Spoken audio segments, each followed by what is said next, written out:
ഇന്നത്തെ ഏറ്റവും പുതിയ വീഡിയോയിലേക്ക് ഇവർക്കും സ്വാഗതം. ഇന്നും ഇന്നലത്തെ വീഡിയോകളിലൂടെയെല്ലാം തന്നെ സൂചനകളായിട്ട് നൽകിയ കാത്തിരുന്ന ചരിത്ര നേട്ടത്തിലേക്ക് തുടരുമെന്ന ശ്രമം അങ്ങനെ തിരിക്കുകയാണ്. ലാലേട്ടനെ നായകനാക്കി തരുൺമൂർത്തി സംവിധാനം ചെയ്ത് തുടരുമെന്ന ശ്രമയുടെ കേരള ബോക്സ് ഓഫീസ് കളക്ഷൻ അങ്ങനെ 100 കോടി പിന്നിട്ടിരിക്കുകയാണ്. ഇന്ന് ഈ കാണുന്ന ഒഫീഷ്യൽ കളക്ഷൻ പോസ്റ്റർ ഇപ്പോഴത്തെ സിനിമയുടെ വിതരണ കമ്പനിയായ ആശീർവാദ് സിനിമാസ് ആദ്യം പുറത്തുവിടുന്ന ഒരു കാഴ്ചയാണ് നാം കാണുന്നത്. അങ്ങനെ മലയാള സിനിമ ഇൻഡസ്ട്രിയിൽ പുതിയൊരു അധ്യായം കൂടി നമ്മുടെ തുടരുമെന്ന സിനിമ എഴുതി വയ്ക്കുന്ന ഒരു കാഴ്ചയാണ് ഇപ്പോഴത്തെ നാം കാണുന്നത്. ഏകദേശം ഒരാഴ്ച മുന്നേ തന്നെ സിനിമയുടെ നിർമ്മാതാവ് അതോടൊപ്പം തന്നെ ഡയറക്ടർ എല്ലാം തന്നെ ഈ കാണുന്ന 100 കോടി ലാൻഡ്മാർക്ക് പോസ്റ്റർ കേരള ബോക്സ് ഓഫീസിലെ കളക്ഷൻ പോസ്റ്റർ പുറത്തുവിട്ടിരുന്നു. അന്ന് യഥാർത്ഥത്തിൽ സിനിമ 100 കോടി എത്തിയിരുന്നില്ല. ഇന്നത്തെ 19ാം ദിവസത്തെ കളക്ഷനോടെ തുടരും കേരളത്തിൽ 100 കോടി കളക്ഷൻ പിന്നിട്ടിരിക്കുകയാണ്.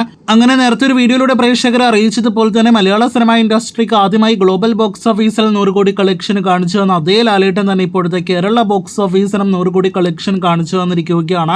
3.5 കോടി ജനങ്ങളുള്ള കേരളത്തിൽ ഈ 100 കോടി കേരള ഗ്രോസ് കളക്ഷൻ നേടിയെടുക്കുക എന്നത് ഒട്ടും എളുപ്പമായ കാര്യമല്ല. കേരള ബോക്സ് ഓഫീസിൽ ഇനിയും പല നടന്മാരും 50 കോടി കളക്ഷൻ നേടിയെടുക്കാനായിട്ട് പെടാപ്പാട് പെടുമ്പോഴാണ് ലാലേട്ടൻ ഈ ചരിത്രം തിരുത്തി കുറിച്ച് കാണിച്ചു തന്നിരിക്കുന്നത്. ഇനിയും ഒരുപാട് 100 കോടികൾ കേരളത്തിൽ മാത്രം പിറക്കട്ടെ എന്ന് ആശംസിക്കാം. അപ്പോൾ പൊതുചരിത്രം രചിച്ച ലാലേട്ടന്റെ തുടരും സിനിമയുടെ കൂടുതൽ വാർത്തകൾക്ക് കാത്തിരിക്കൂ.